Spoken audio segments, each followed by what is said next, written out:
College शिक्षा विभाग राजस्थान द्वारा संचालित ज्ञानदूत 2.0 की केमिस्ट्री क्लासेस में एक बार आपका पुनः स्वागत है।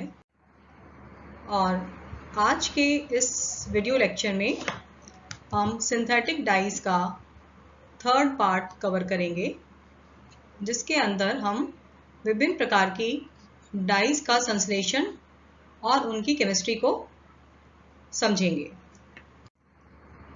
तो सबसे पहले जो इम्पॉर्टेंट डाई है जो है मैथिल ऑरेंज। ये एजो डाई है, यानी कि इसमें जो क्रोमोफोरिक ग्रुप है वो एजो ग्रुप होता है और इसको टेक्सटाइल्स, लेदर आर्टिकल और खाद्य वस्तुओं को रंगने के लिए हम इसको यूज़ करते हैं।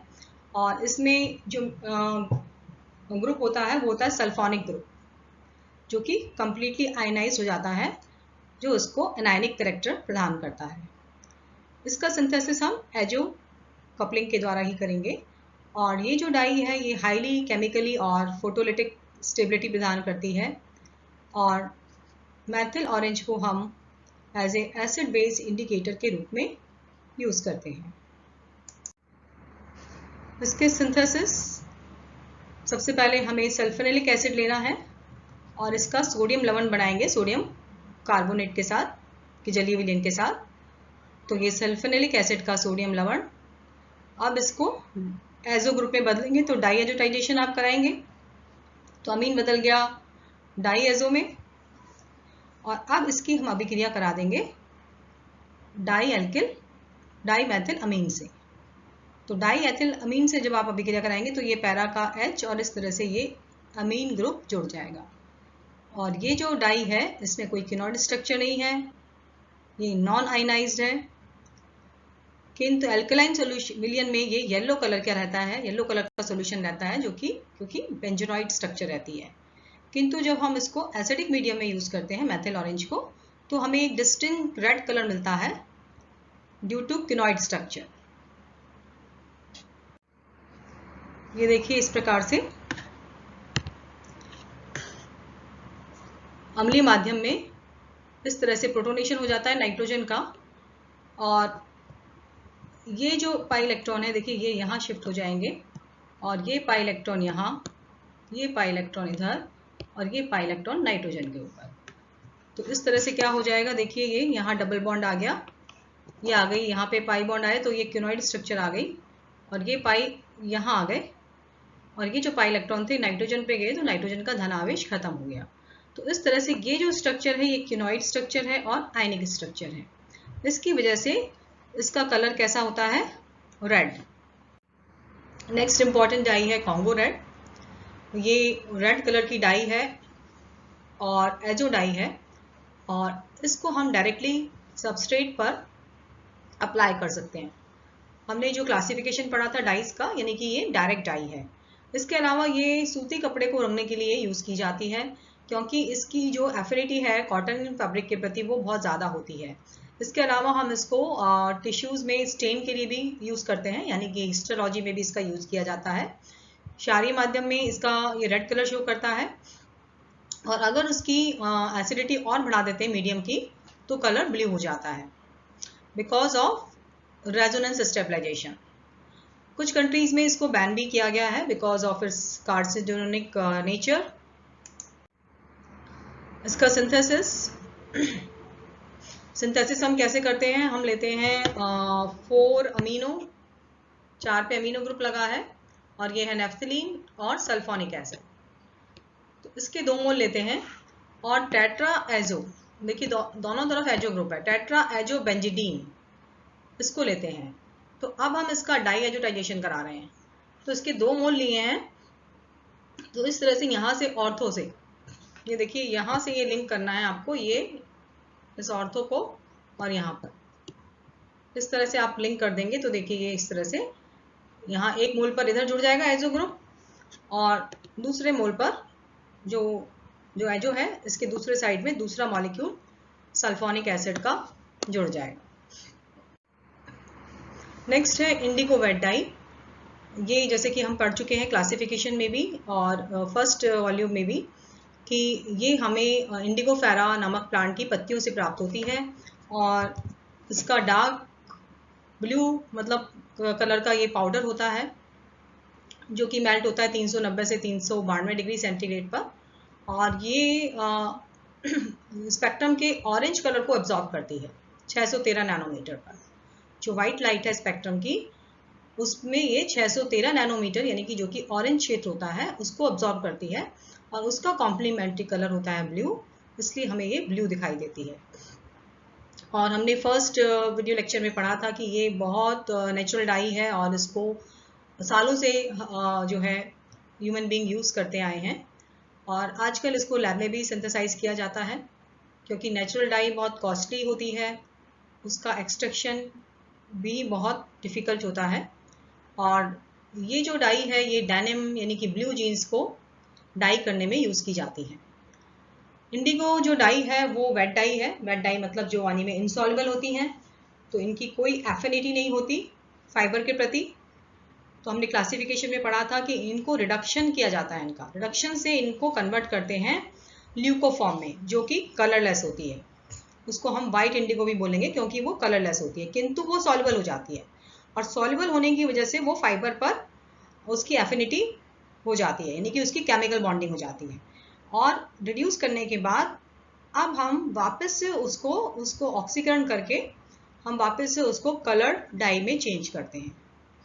तो ये हम क्लासिफिकेशन में भी पढ़ चुके हैं वेट डाई की प्रॉपर्टीज़ को।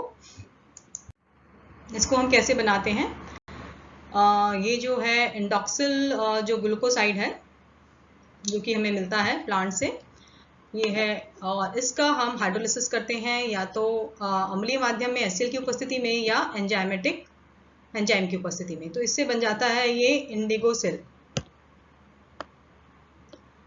और साथ में निकल जाता है ग्लूकोज, और इसका हम ऑक्सीकरण करते हैं तो इस तरह से हमें इंडिगोटिन प्राप्त होता है, जो कि जिसको आप नील के नाम से जानते हैं।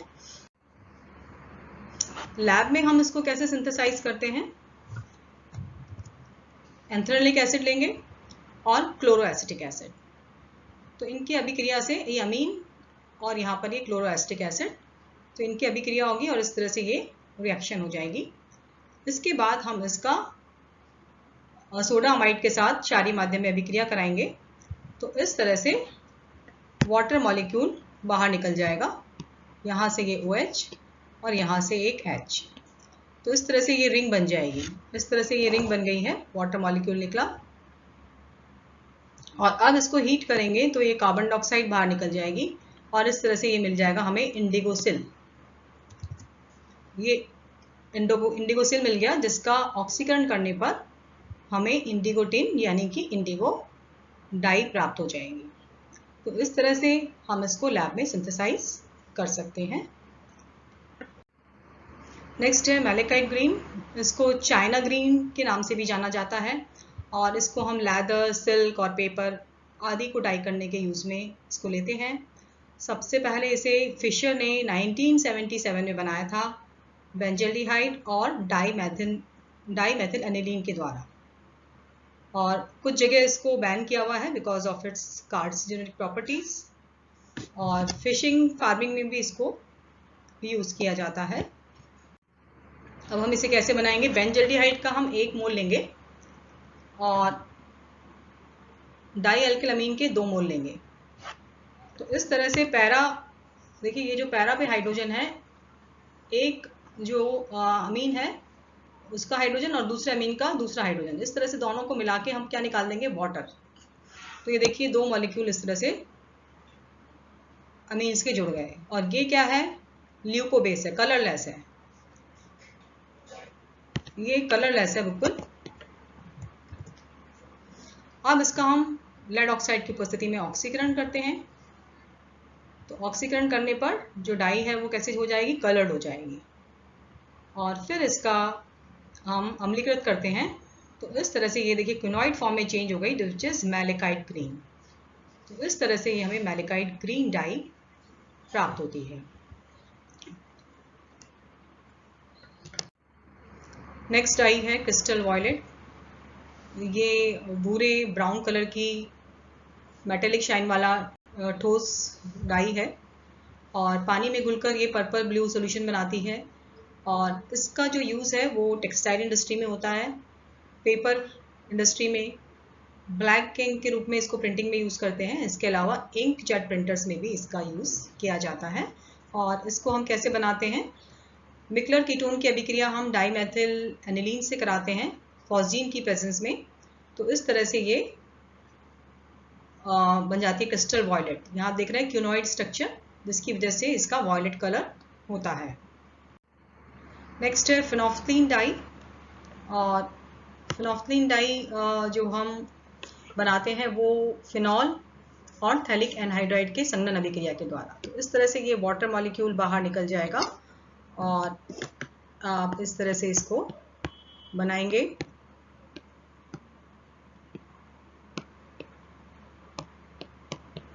आप बस सबको जोड़ दीजिए, प्रोडक्ट अपने आप बन जाएगा। आपको कुछ याद नहीं रखना है।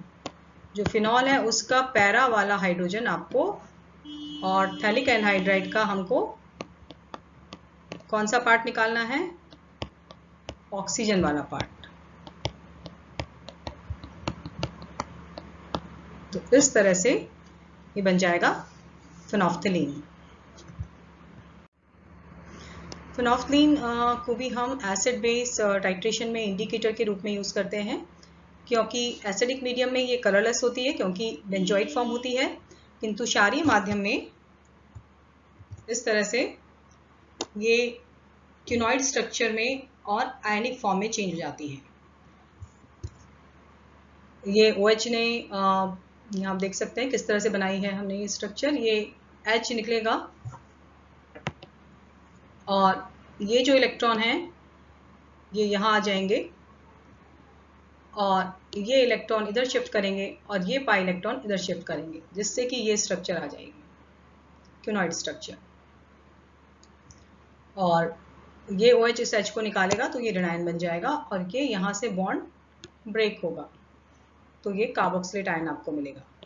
इसी तरह से क्यूनॉइड स्ट्रक्चर इस वाले फिनॉलिक पर भी बन सकती है कि ये वाले इलेक्ट्रॉन, एनायन के इलेक्ट्रॉन यहाँ आएंगे, ये इधर शिफ्ट हो जाएंगे और ये पाई इलेक्ट्रॉन यहाँ शिफ्ट हो जाएंगे और ये बॉन्ड टूटेगा। तो इस तरह से ये वाला जो फिनॉलिक ग्रुप है वो क्यूनॉइड में चेंज हो गया है। तो दोनों ही साइड फिनॉल है, तो दोनों तरफ से हो सकता है, ये इसकी अनुवादित संरचना है। तो इस प्रकार से क्यूनॉइड फॉर्म में चेंज हो जाती है जब हम क्षारीय माध्यम में फिनोफ्थलीन को ट्रीट करते हैं। इस कारण इसका डार्क रेड यानी कि पिंक कलर होता है। अगर हम इसमें एक्सेस ऑफ बेस डाल दें, अगर बेस हम और डाल दें इसके अंदर फर्दर, तो फिर ये कलरलेस हो जाती है, क्योंकि अब आप यहाँ देख सकते हैं कि ये ट्राई एनायनिक फॉर्म में आ जाती है। तीनों ही जो है ये जो है ऑक्सीजन, ये दोनों फिनॉल के ऑक्सीजन, ये आयनिक फॉर्म में और ये इधर से कार्बोक्सिलेट। तो इस कारण ये कलरलेस हो जाती है। तो न्यूट्रल और एसिडिक माध्यम में फिनोफ्थलीन कलरलेस रहती है, बेसिक मीडियम में पिंक कलर शो करती है, पर किंतु अगर हम और ज़्यादा बेस डाल दें और ज़्यादा बेसिक कर दें तो ये पुनः कलरलेस हो जाती है, बिकॉज अब क्यूनॉइड स्ट्रक्चर डिस्ट्रॉय हो जाती है। नेक्स्ट है फ्लोरिसीन। फ्लोरिसीन को बनाने के लिए हम लेते हैं रिसोर्सिनॉल और थैलिक एनहाइड्राइड, इनका संघनन कराते हैं। तो इस तरह से देखिए दो मॉलिक्यूल वाटर के निकल जाएंगे। कैसे निकलेंगे, एक तो ये जैसे कि फिनोफ्थलीन में हमने देखा था वाटर मॉलिक्यूल, और इस एक निकल जाएगा यहाँ, ये रिसोर्सिनॉल के अंदर ये फिनॉलिक ग्रुप है, एक वाटर मॉलिक्यूल यहाँ निकल जाएगा। तो बस आपको बच्चों बिना रटे इसको जोड़ना है। अब आपने देखिए ऐसे जोड़ा,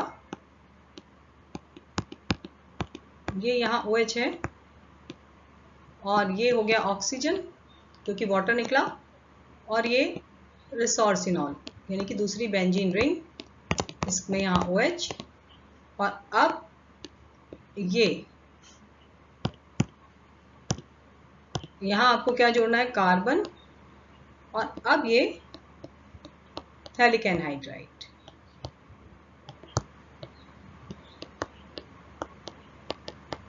ये देखिए बच्चों कितनी इजीली आप इस प्रोडक्ट को यहाँ बना सकते हैं।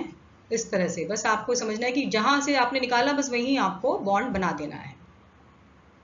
तो इस तरह से ये हो जाता है फ्लोरिसीन। ये वाटर इनसॉल्युबल है और ये विलियन में रेड कलर प्रेजेंट करता है। इसके अलावा इसकी एओसिन फॉर्म भी हम यूज़ करते हैं, जो एओसिन जो कि एक टेट्रा ब्रोमो डेरिवेटिव है। फ्लोरिसीन का जो एक डेरिवेटिव है वो भी बहुत इंपॉर्टेंट है, जिसको हम टेट्रा ब्रोमो डेरिवेटिव बोलते हैं, और इसे हम बनाते हैं एओसिन की अभिक्रिया जब हम ब्रोमीन के साथ कराते हैं ग्लेशियल एसिटिक एसिड की उपस्थिति में। तो इस तरह से देखिए, ये इसको भी आपको नहीं रटना है, सिर्फ आपने अभी समझ लिया था हम कैसे इसको बनाते हैं फ्लोरिसीन को, और ये आपने पहले फ्लोरिसीन बना लिया है। और अब आप यहाँ पर ये थैलिक एनहाइड्राइड की बेंजीन रिंग, ये इससे लगा हुआ O और इससे लगा हुआ CO, तो ये तो बन गया फ्लोरिसीन। अब इसका टेट्रा ब्रोमो, यानी कि यहाँ पर आप एक ब्रोमीन लगा दीजिए, एक ब्रोमीन यहाँ लगा दीजिए और एक ब्रोमीन यहाँ इस फिनोलिक ग्रुप के ऑर्थो पोजीशंस पर। तो ये बन गया एओसिन, टेट्रा ब्रोमो डेरिवेटिव, जिसको हम एओसिन बोलते हैं। और एओसिन जो है ये रेड कलर का एक सॉलिड पाउडर होता है, जिसको कि हम यूज़ करते हैं सिल्क और वूल को डाई करने में। इसके अलावा इसको हिस्टोलॉजी में भी यूज़ करते हैं, टिश्यू स्टेन के लिए भी इसको यूज़ किया जाता है। और जब हम इस एओसिन को शार्क के साथ ट्रीट करते हैं तो ये इस तरह से एओसिन एनायन बनाता है। ये देख रहे हैं आप क्यूनॉइड स्ट्रक्चर, सो इसलिए ये रेड कलर शो करता है। नेक्स्ट इसका इम्पॉर्टेंट एक और फ्लोरिसीन का डेरिवेटिव है, मतलब पार्ट है मर्क्यूरोक्रोम, जो इसका हम डाई ब्रोमोफ्लोरिसेंस, जो कि हम ग्लेशियल एसिटिक एसिड से ही प्राप्त करते हैं। ये डाई ब्रोमो है, ये टेट्रा ब्रोमो नहीं है, ये डाई ब्रोमोफ्लोरिसिन है। इसकी अभिक्रिया हम मर्करिक एसिड की उपस्थिति में क्षारीय माध्यम में करते हैं। तो इस तरह से ये मर्क्यूरोक्रोम बन जाता है। देख रहे हैं आप यहाँ मर्करी, और ये इसका 2% solution as a antiseptic use किया जाता है, और ये भी रेड कलर की डाई है मर्क्यूरोक्रोम। नेक्स्ट जो डाई है जिसका सिंथेसिस आपके कोर्स में है वो है एलिडजीरीन, और जो कि मदार का प्लांट का कंपोनेंट है, रेड डाई है, और बेसिक मीडियम में ये वॉयलेट कलर प्रदान करती है। तो एंथ्रोक्विनोन, इसकी अभिक्रिया हम कराएंगे अम्लीय माध्यम में, सल्फोनेशन कराएंगे, तो ये सल्फोनेशन हो जाएगा, और फिर शार्क के साथ ट्रीट करने पर ये सोडियम लवण, और फिर पुनः शार्क के साथ इसकी अभिक्रिया कराते हैं। तो इस तरह से ये हमें डाई सोडियम सॉल्ट एलर्जीन का मिलता है, जो कि वॉयलेट कलर प्रदान करता है। तो इसके साथ ही आज हमारा ये चैप्टर डाइस का फिनिश होता है। अब हम इस चैप्टर में जो कॉमनली एग्जाम में क्वेश्चन पूछे जाते हैं, आइए उनको देखते हैं। कुछ चीज़ों पे शॉर्ट नोट आता है, जैसे क्लासिफिकेशन ऑफ डाइस पे आ जाएगा, उसकी एप्लीकेशन पे या स्ट्रक्चर बेस्ड क्लासिफिकेशन। कुछ टर्म्स पे आपको शॉर्ट नोट पूछे जाते हैं, जैसे क्रोमोफोर, ऑक्सोक्रोम, बैथोक्रोमिक ग्रुप्स या प्रकाशीय विरंजक। इसके अलावा कलर कॉन्स्टिट्यूशन की मॉलिक्यूलर ऑर्बिटल थ्योरी आपसे पूछी जा सकती है। कुछ विशिष्ट डाइज जैसे इंडिगो डाइज या एजोडाइज का सिंथेसिस और उसकी केमिस्ट्री पूछी जा सकती है, और इसके साथ साथ कुछ डाइज का सिंथेसिस भी पूछा जाता है, जिसमें जैसे कॉन्गोराइड जो हमने आज पढ़ी, तो इन या फ्लोरिसिन या मैलेकाइट ग्रीन एक्सेट्रा। तो आज हमारा चैप्टर यहीं फिनिश होता है। आप लोग इस चैनल को ज़रूर सब्सक्राइब करें, और कोई भी प्रॉब्लम हो तो आप हमसे डायरेक्टली पूछ सकते हैं।